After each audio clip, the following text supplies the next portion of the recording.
What's up, my friends? Welcome back to day 5 of Reclaim Myself. Here to check ourselves before we wreck ourselves.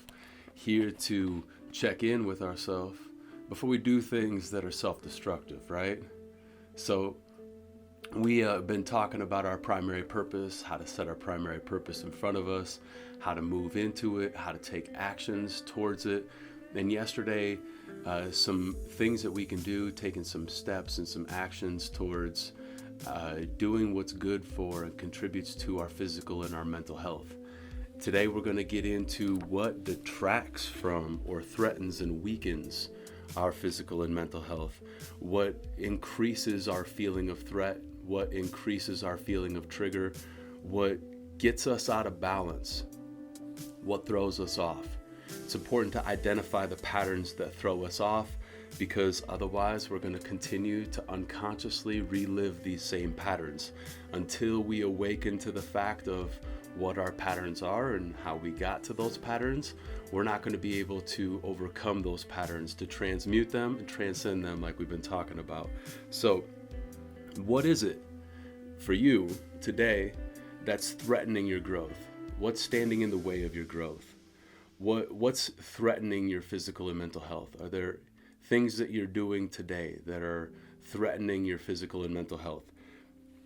I want to look at some ways that oftentimes people in recovery find themselves in troubled water. And so Chaim opens up by talking about reflecting and obsessing about the past, looking at old photographs and letters and certain poems and even pieces of writing that he's done, and staying stuck in the past, retelling the same story of trauma or victimhood, places a filter on his hindsight that detracts from his ability to move forward.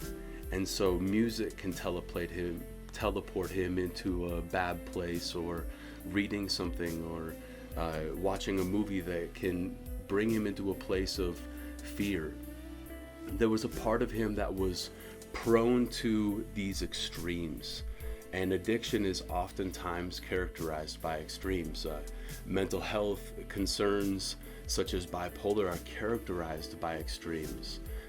There's a lot of extremes within chronic depression and chronic pain, extremes of euphoria and extremes of pain.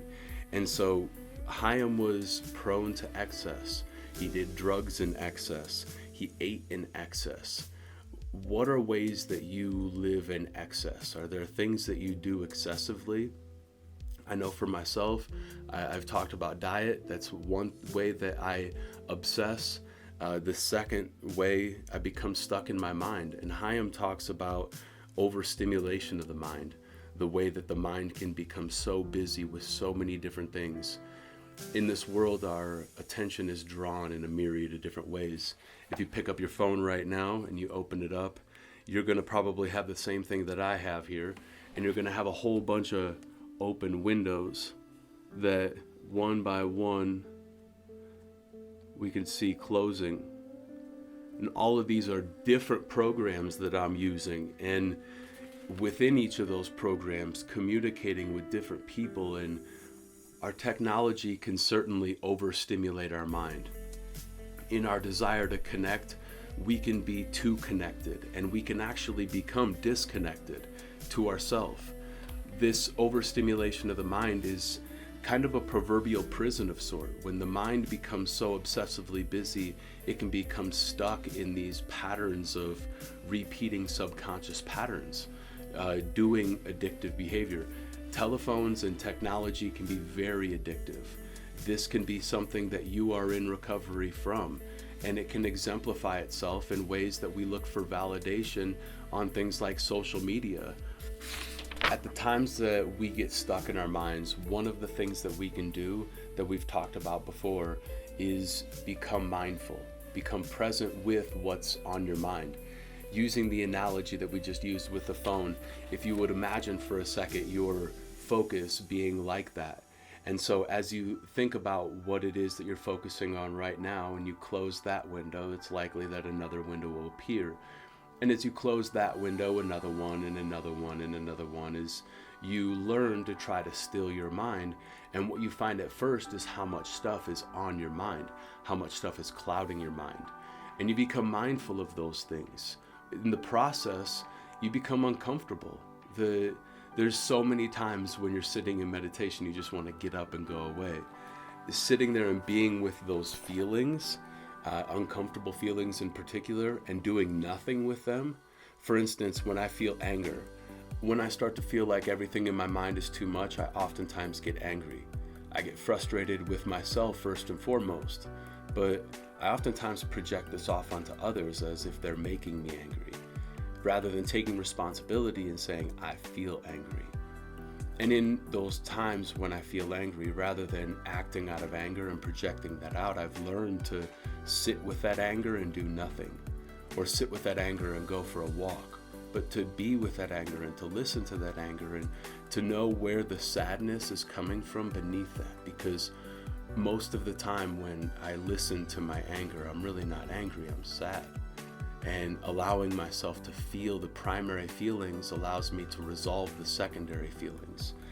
And so we work in a way with our feelings to connect to them and to bring resolution so that we can move out of the state of victimhood and out of the state of living in triggers, and knowing that we and everyone around us has trauma that they're living with. We have pain that we're living with. And most of us don't know how to deal with it in a healthy way. We're learning together in this social experiment to connect to one another in a way that's more real and authentic, a way that's raw and vulnerable and takes into account the emotions that oftentimes we try to avoid. We have to consciously guard ourselves against being pulled into this sad past that we tell ourselves. It's easy to get caught up in sad pasts when you've had a sad past. And that sadness is something that is telling you something and teaching you something.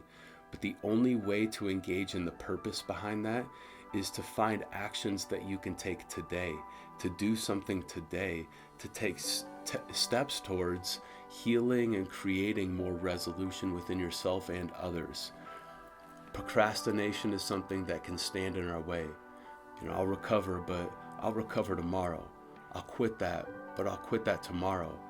And telling ourselves these lies day in and day out allows us to live in a place where we're unconscious of the patterns that are preventing us from really being happy. Addressing these emotions is not so that we can get stuck in the melancholy and the sadness and tell ourselves sad stories, but so that we can deal with what's there, but what we don't realize is there. The time to recover is today. The day that you can do anything with is today. You can't do anything with any other day in the past or in the future. The only moment that we can do anything with is right now. And so as best as you can, stop waiting to do the work that you know you need to do. Take accountability and responsibility to yourself. That's what you showed up here to do. Be with the feelings that you have and the thoughts that you have. Allow yourself to respond in such a way that takes notice of what weakens and threatens you, only so that we can continue to ask more questions tomorrow. But today, just take notice. Write down here for yourself what's weakening and what's threatening you. I encourage you to have this workbook with you as you go through this so that you can write your answers down. As you write these answers down, you're much, much more likely to be successful than just watching this movie alone. Take note of this stuff. Walk around with your field guide to recovery and to reclaiming yourself. Thank you again for showing up for you. Thank you for showing up to do the work. I saw somebody say the other day that doing the work is the new sexy. And I think that this is how we can really be appealing to other people, is that we do the work ourselves. It's the only way that we can reclaim ourselves. So all the best today as you reclaim the best in yourself.